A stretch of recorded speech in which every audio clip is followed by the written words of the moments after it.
اسے آگ بجھانے کے لیے نہ ملا پانی اسے آگ بجھانے کے لیے جل گیا بھائی کا جھولا جل گیا بھائی کا جھولا تو سکینہ روئی دیکھا جب باپ کا لاشا تو سکینہ روئی اوڑھ کر سر پردہ کان میں در پہنے ہوئے اوڑھ کر سر پردہ کان میں در پہنے ہوئے سامنے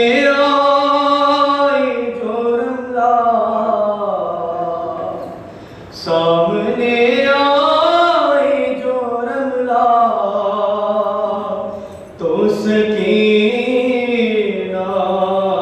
روئی دیکھا جب باپ کا لاشا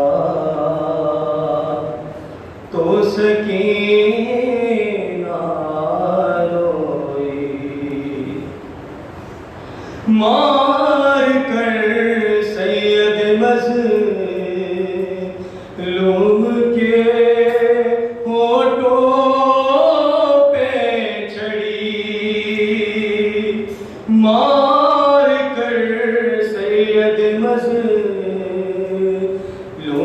کے ہونٹوں پہ چڑھی جب غصہ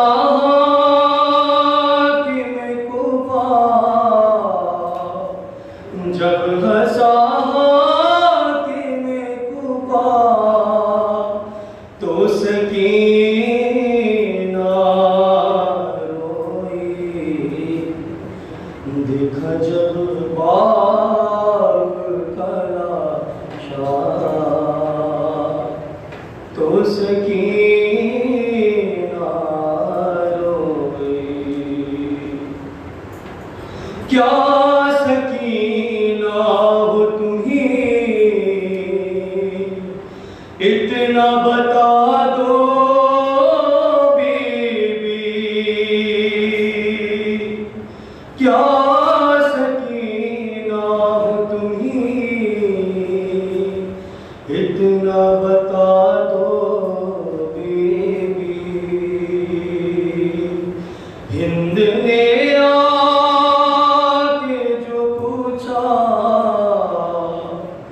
ہند نے آ کے جو پوچھا تو سکینہ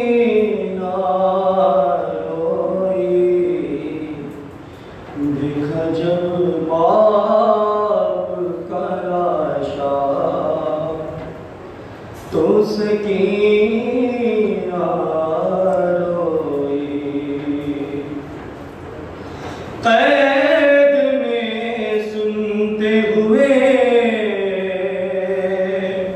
باپ کے سر سے لوری قید میں سنتے ہوئے باپ کے سر سے لوری زخمی ہونٹوں کو جو دیکھا زخمی ہونٹوں کو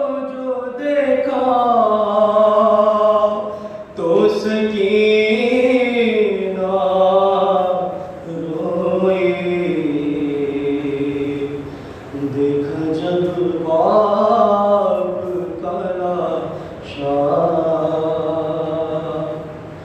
تو سکینہ روئی منتیں کرتی رہی چھوڑ دے بابا کو میرے منتیں کرتی رہی چھوڑ دے بابا کو میرے شمر نے ہاتھ نہ روکا شمر نے ہاتھ نہ روکا تو سکینہ روئی دیکھا جب باپ کا لاشا تو سکینہ روئی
قرآن کا اللہ نے حضرت نوح کے زمانے کے عذاب کا ذکر کیا، قوم نوح کی نافرمانیوں کا ذکر کیا، حضرت نوح کا سفینہ نجات بنانے کا ذکر کیا، اور پھر اس کے آگے بھی قوم سمود کے اوپر عذاب کا ذکر ہے۔ اس سورے میں مسلسل کئی مقامات پر عذاب کا ذکر کیا گیا، اللہ کی جانب سے جو عذاب نازل ہوئے، اللہ کی جانب سے جو عذاب نازل ہوئے، مسلسل عذابوں کا ذکر ہوا، اور اس ذکر کے ساتھ ایک فطرے کی تکرار کی گئی، اور وہ تکرار یہ ہے کہ کیا کوئی ہے جو ان باتوں سے نصیحت حاصل کرے، کوئی ہے جو ان تذکروں سے نصیحت حاصل کرے۔ دیکھیے آیت کا یہ فقرہ بتا رہا ہے کہ قرآن میں جو عذاب کا ذکر ہے، قوموں کے برباد ہو جانے کا ذکر ہے، زلزلوں کے آنے کا ذکر ہے، آسمان سے پتھروں کی بارش کا ذکر ہے، یہ عذاب کا ذکر بھی صرف تلاوت کے لیے نہیں ہے بلکہ انسان کی نصیحت کے لیے ہے۔ صلوات بھیجے محمد۔ ایک صلوات اس سے بہتر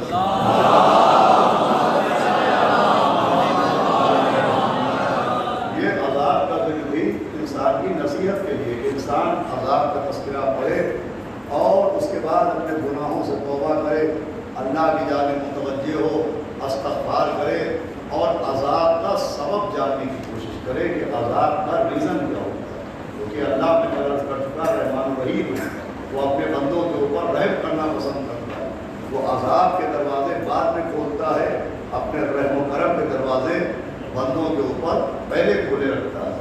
تو آخر کیا سبب ہے کہ جو اللہ رحمان الرحیم ہے، جو فرعون جیسے دشمن کو رزق دیتا ہے، جو نمرود جیسے منکر کو رزق عطا کرتا ہے، جو ابلیس جیسے دشمن کو حیات عطا کرتا ہے، وہ اپنے بندوں کے اوپر عذاب کیوں نازل کرتا ہے؟ عذاب کا سبب جاننا چاہیے، اور خاص کر کے جس دور سے ہم گزر رہے ہیں یہ بھی ایک قسم کا عذاب ہی ہے۔ صلوات بھیجے محمد۔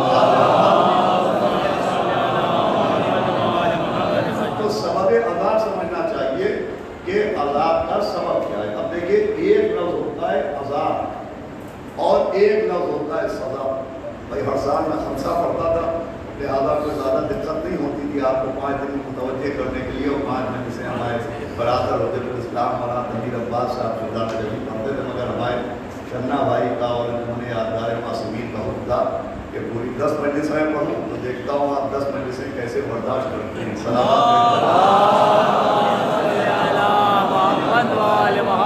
سنیں ہزار گرامی کہ عذاب ایک لفظ ہے، عذاب وہ ایک لفظ ہے سزا۔ عذاب اور سزا میں فرق ہوتا ہے، عذاب اور ہے اور سزا اور ہے۔ شریعت میں گناہوں کے لیے سزائیں رکھی گئی، جن سزاؤں کو حد جاری کرنا کہتے ہیں۔ شرعی سزائیں جو ہوتی ہیں کہ چور کی سزا یہ ہے کہ انگلیاں قطع کر دی جائیں، کھلا جرم کرنے والے کی یہ سزا ہے، اور جھوٹ بولنے والے کی یہ سزا ہے، اور جھوٹی قسم کھانے والے کی یہ سزا ہے، اور کسی باکردار خاتون پر الزام لگانے والے کی یہ سزا ہے، مختلف سزائیں۔ تو سزا اور ہوتی ہے، عذاب اور ہوتی ہے، عذاب اور ہوتا ہے۔ توجہ سنیے گا، سزا کا قانون یہ ہے کہ اگر کسی شخص کو شرعی سزا مل جائے، یعنی حاکم شرع کسی مجرم کو شرعی سزا دے دے، تو سزا پانے کے بعد مجرم کا دامن اعمال صاف ہو جاتا ہے، اس کا گناہ معاف ہو جاتا ہے۔ جس کو سزا مل جاتی ہے تو سزا ملنے کے بعد اب اس کا دامن اعمال صاف ہو جاتا ہے، اس کا دامن اعمال پاک ہو جاتا ہے۔ سزا ملنے کے بعد مجرم معاف کر دیا جاتا ہے۔ سزا کا قانون یہ ہے کہ سزا پانے کے بعد اب مجرم کے اوپر گناہ نہیں رہتا، اس لیے کہ جو گناہ کیا تھا اس کا بدلہ دے دیا گیا، جو گناہ کیا تھا اس کی سزا مل گئی، تو سزا کے بعد گناہ معاف ہو جاتا ہے۔ آپ مجھ سے دلیل پوچھیں تو دلیل یہ ہے کہ جناب امیر المومنین غالب کل غالب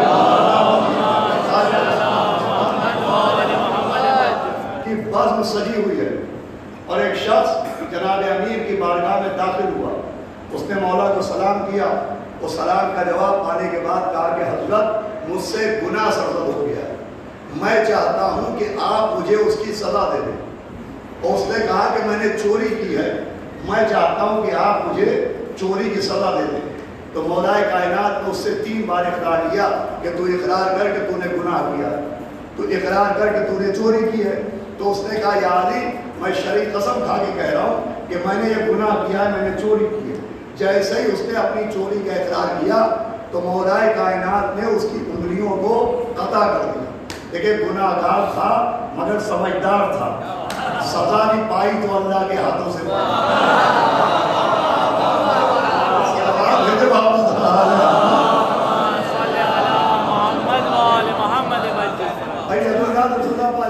اب جیسے ہی جناب امیر نے اس کی انگلیوں کو قطع کیا، اس نے کٹی ہوئی انگلیوں کو اٹھایا اور اپنی ہتھیلی کے اوپر انہیں ہیروں کی طرح سجایا۔ اپنی کٹی ہوئی انگلیوں کو اٹھایا اور اپنے ہتھیلی کے چراغ میں شمع کی طرح اسے روشن کیا، اور پھر کٹی ہوئی انگلیاں لے کے کوفے کے بازار میں پہنچا۔ عالم یہ تھا کہ ہتھیلی پہ انگلیاں تھیں، ہتھیلی پر کٹی ہوئی انگلیاں تھیں، اور ہونٹوں پر قصیدہ علی تھا۔ ہونٹوں پر مولا علی کا قصیدہ تھا۔ لوگوں نے گھیرا کہ یہ تیری انگلیاں کس نے کاٹی؟ کہ مولا علی نے۔ کہ قصیدہ کس کا پڑھ رہا ہے؟ کہ مولا علی۔ کہ عجیب آدمی ہو، انگلیاں کٹنے کے بعد بھی علی علی کر رہا ہو۔ انگلیاں کٹنے کے بعد بھی علی علی کر رہا ہو۔ تو اس نے کہا میرے مولا نے سزا نہیں دی ہے، مجھ پر احسان کیا ہے کہ یہاں سزا دے کے وہاں کے عذاب سے بچا لیا۔ صلوات پڑھے محمد و آل محمد۔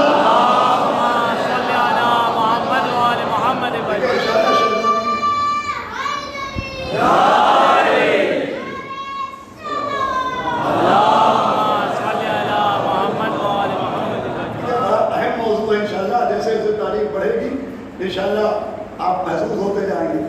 اس نے کہا کہ یہاں سزا دے کے وہاں کے عذاب سے، ادھر آگے جگہ ہے، وہاں کے عذاب سے بچا لیا۔ اب جیسے ہی مولا کائنات کو لوگوں نے بتایا کہ یا علی جسے آپ نے سزا دی وہ چوراہے پر کھڑا آپ کا قصیدہ پڑھ رہا ہے، علی علی کر رہا ہے۔ آج لوگ ہم سے پوچھتے ہیں علی علی کرنے سے کیا ہوتا ہے؟ آئیے تاریخ کے آئینے میں دیکھیے کہ کیا ہوتا ہے، کیا ہوتا ہے۔ جیسے ہی مولا کائنات نے سنا اسے بلایا، اور بلانے کے بعد کٹی ہوئی انگلیوں کو پھر سے جوڑ دیا۔ اسے کہتے ہیں ید اللہ۔ کٹی ہوئی انگلیوں کو جوڑ دیا۔ لوگوں نے کہا یا علی یہ کیا کیا؟ فرمایا انگلیاں کاٹ کے گناہ کی سزا دی تھی، اب انگلیاں جوڑ کے عشق کی جزا دے رہا ہے۔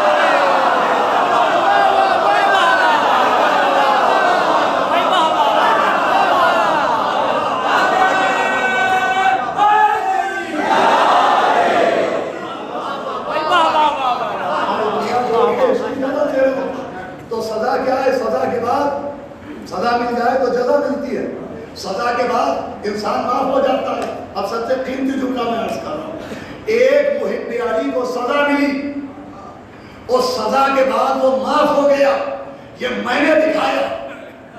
یہ جملہ اگر بیکار گیا تو میری محنت نکارت ہو جائے گی۔ بھائی محب علی نے گناہ کیا اور گناہ کے بعد سزا ملی، وہ معاف ہو گیا، یہ میں نے دکھایا، مگر حارث پر عذاب آیا، وہ معاف ہوا، آپ دکھا دیجئے۔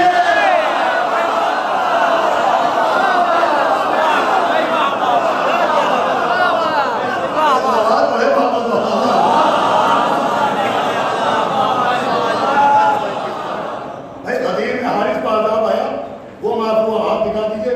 اس کا مطلب سزا کے بعد انسان معاف ہو جاتا ہے، سزا کے بعد بخشش ہو جاتی ہے، سزا کے بعد نجات مل جاتی ہے، مگر عذاب کے بعد نہ بخشش ہے، عذاب کے بعد نہ نجات ہے۔ اور جو ہمارے یہاں سزا کے قانون اور بھی ہیں، سزا کے لیے یہ ہے کہ نابالغ کی سزا اور ہے، بالغ کی سزا اور ہے، دیوانے کی سزا اور ہے، دانا کی سزا اور ہے، جوان کی سزا اور ہے، ضعیف کے لیے سزا اور ہے، مرد کے لیے سزا اور ہے، عورت کے لیے سزا اور ہے۔ مثالیں بھی میرے پاس ہیں، لیکن اللہ کے آنے سے اشارہ کر رہا ہوں، شریعت میں بالغ کے لیے سزا اور ہوتی ہے، نابالغ کی سزا اور ہوتی ہے، مرد کی سزا اور ہوتی ہے، عورت کی سزا اور ہوتی ہے، دانا کی سزا اور ہوتی ہے، دیوانے کی سزا اور ہوتی ہے۔ تو سزا میں عمر دیکھی جاتی ہے، سزا میں سن دیکھا جاتا ہے، سزا میں عقل دیکھی جاتی ہے، سزا میں جنس دیکھی جاتی ہے،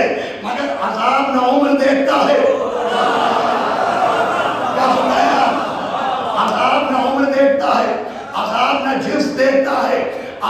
نہ سن دیکھتا ہے، عذاب نہ عقل دیکھتا ہے، ارے حد یہ ہے کہ عذاب نبی کا رشتہ بھی نہیں دیکھتا ہے۔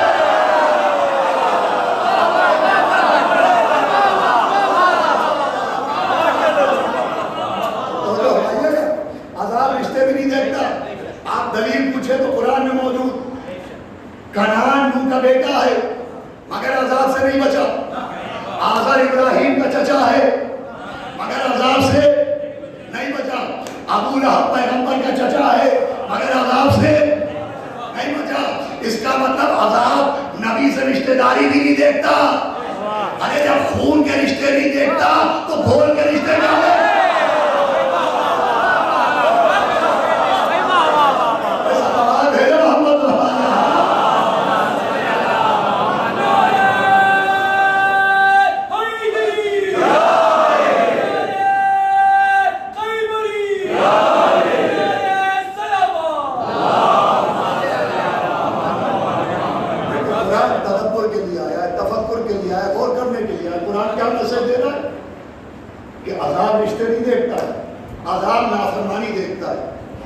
کہ جو بھی نافرمانی کرے اسی پر عذاب آئے گا۔ اگر نبی کا بیٹا نافرمانی کرے گا اس پر بھی عذاب آئے گا، نبی کا چچا نافرمانی کرے گا اس پر بھی عذاب آئے گا، نبی کا بھائی نافرمانی کرے گا اس پر بھی عذاب آئے گا۔ تو بیوی کیوں بچ جائے گی؟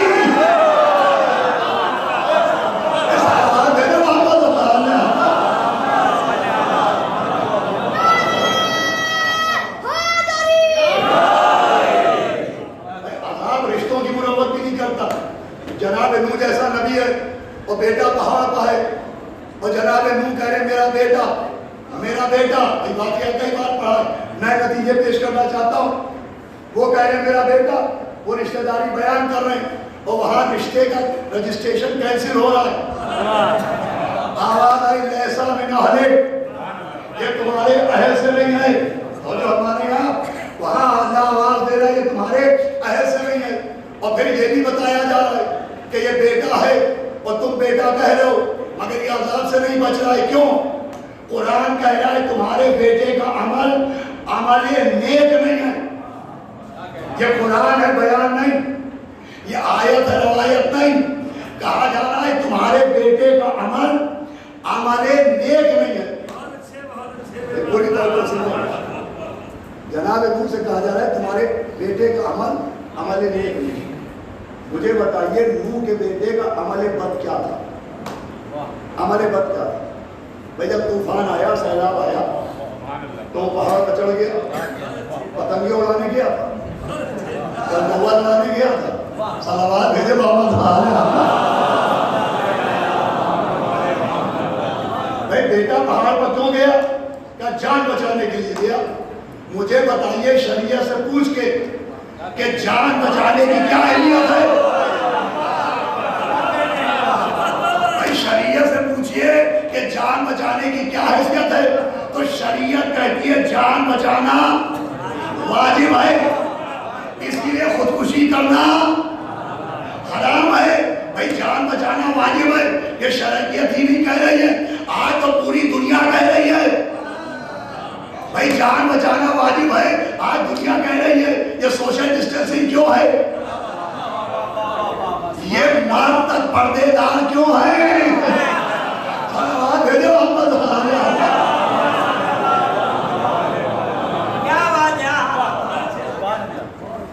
آج دنیا میں سمجھی جان بچانا واجب ہے، شریعت میں بھی کہا جان بچانا واجب، اتنی واجب ہے کہ صرف اپنی جان بچانا نہیں، دوسروں تک کی جان بچاؤ۔ نماز سب سے افضل ہے، نماز معراج مومن ہے، نماز مومن کی علامت ہے، مگر شریعت کہہ رہی ہے کہ دریا کے کنارے نماز پڑھ رہے ہو وہ کوئی اور ڈوب رہا ہے تو مصلی چھوڑو اسے بچاؤ، نماز چھوڑو اسے بچاؤ۔ توجہ فرما رہے ہیں، نماز میں جان بچانا اتنا واجب ہے کہ اگر کوئی دوسرا ڈوب رہا ہے تو شریعت کرے مصلی چھوڑو اور اس کی جان بچاؤ۔ اب دیکھیں یہ الگ بات ہے کہ نماز کی اہمیت بھی سمجھائی گئی، جان بچانے کی اہمیت بھی سمجھائی گئی، اور نماز کی اہمیت بھی کہ اگر ہم دریا میں ڈوب رہے ہیں اور ڈوبتے ڈوبتے ہمیں یاد آیا کہ ہم نے نماز نہیں پڑھی، میرے ساتھ آئیے